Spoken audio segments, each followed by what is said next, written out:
Depression क्या है? Depression क्यों होता है? इसके लक्षण क्या हैं? अगर आप डिप्रेशन में हैं तो इससे बाहर कैसे आएं?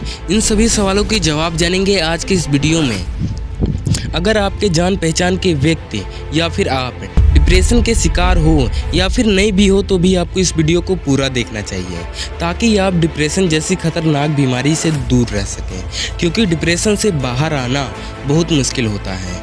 तो आइए जानते हैं कि डिप्रेशन क्या है। यार, आज का दिन अच्छा नहीं था, मैं बहुत डिप्रेस फील कर रहा हूँ। ये बात बात पर खुद को डिप्रेस्ड बताना डिप्रेशन नहीं होता।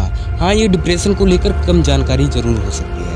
डिप्रेशन एक मूड डिसऑर्डर है जो अपने आप ठीक हो सकता है, लेकिन कई लोगों में यह गंभीर समस्या पैदा कर देता है और इन लोगों में हमेशा उदासी, क्रोध, हताश की भावनाएं बनी रहती है और दिन प्रतिदिन की गतिविधियों को करने की उनकी क्षमता में बाधा उत्पन्न करता है और कई बीमारियों का कारण बन जाता है। और यही वजह है कि डिप्रेशन में इंसान चाहकर भी खुश नहीं रह पाता। WHO के मुताबिक पूरी दुनिया में 34 करोड़ लोग डिप्रेशन से पीड़ित हैं, जिसमें से 5.6 करोड़ लोग भारत के हैं। इनमें से अधिकांश मामले 18 से 34 वर्ष के लोगों में ज़्यादा पाए गए हैं। डिप्रेशन एक बीमारी है, ये कई प्रकार के होते हैं।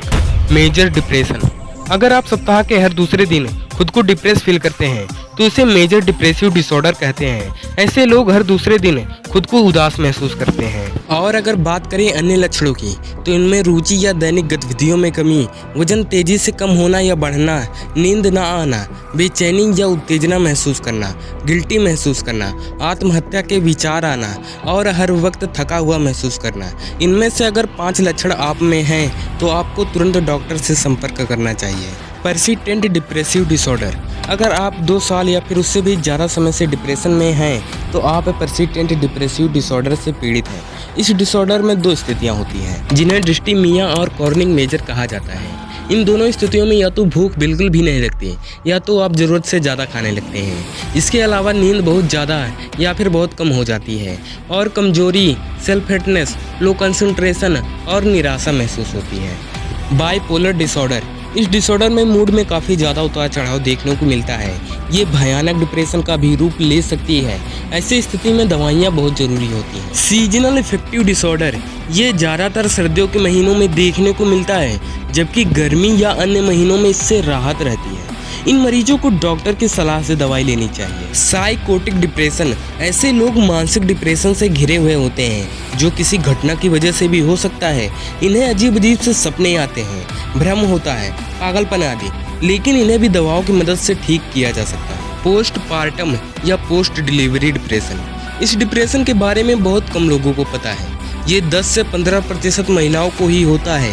ये डिप्रेशन डिलीवरी के 2 से 3 दिन के बाद से शुरू होकर 2 से 3 हफ्तों तक चलता है। इसमें ज़्यादातर अचानक से मूड का बदलना, टेंशन, डर, नींद न आना, चिड़चिड़ापन और गुस्सा, निराशा, बेचैनी और आत्महत्या के विचार आना, ये सब होता है। लेकिन ये सिर्फ 10 से 15% महिलाओं को ही होता है। तो चलिए, अब आपने जान लिया कि डिप्रेशन कितने प्रकार के होते हैं और इसके लक्षण क्या क्या होते हैं। तो आइए अब जानते हैं कि डिप्रेशन क्यों होता है। डिप्रेशन हमें अंदर से खोखला कर देता है।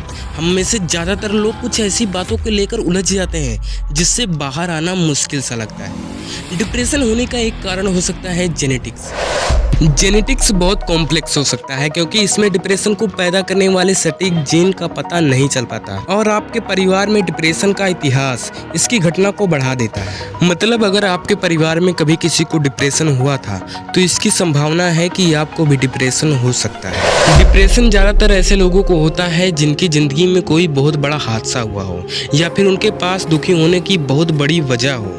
यह वजह घरेलू या फिर कोई भी वजह हो सकती है। और वहीं ये भी माना जाता है कि कुछ हद तक हमारे शरीर में हार्मोन में होने वाले बदलाव की वजह से भी व्यक्ति डिप्रेशन का शिकार हो जाता है। डिप्रेशन का मतलब ही होता है डिप्रेस्ड होना। आप इतना भी ज़्यादा डिप्रेस मत हो जाओ कि आप डिप्रेशन में ही चले जाओ। अब आइए बात करते हैं कि हम डिप्रेशन से बाहर कैसे आ सकते हैं। अगर आपको खुद में डिप्रेशन जैसा लग रहा है तो आप मनोचिकित्सक के पास जाएं और सलाह लेने में कोई कोताही ना बरतें और उनकी बताई गई दवाओं का नियमित रूप से सेवन करें। और साथ ही में आप इन तरीकों को भी अपना सकते हैं। डिप्रेशन को दूर करने के लिए आप 8 घंटे की पूरी नींद लें।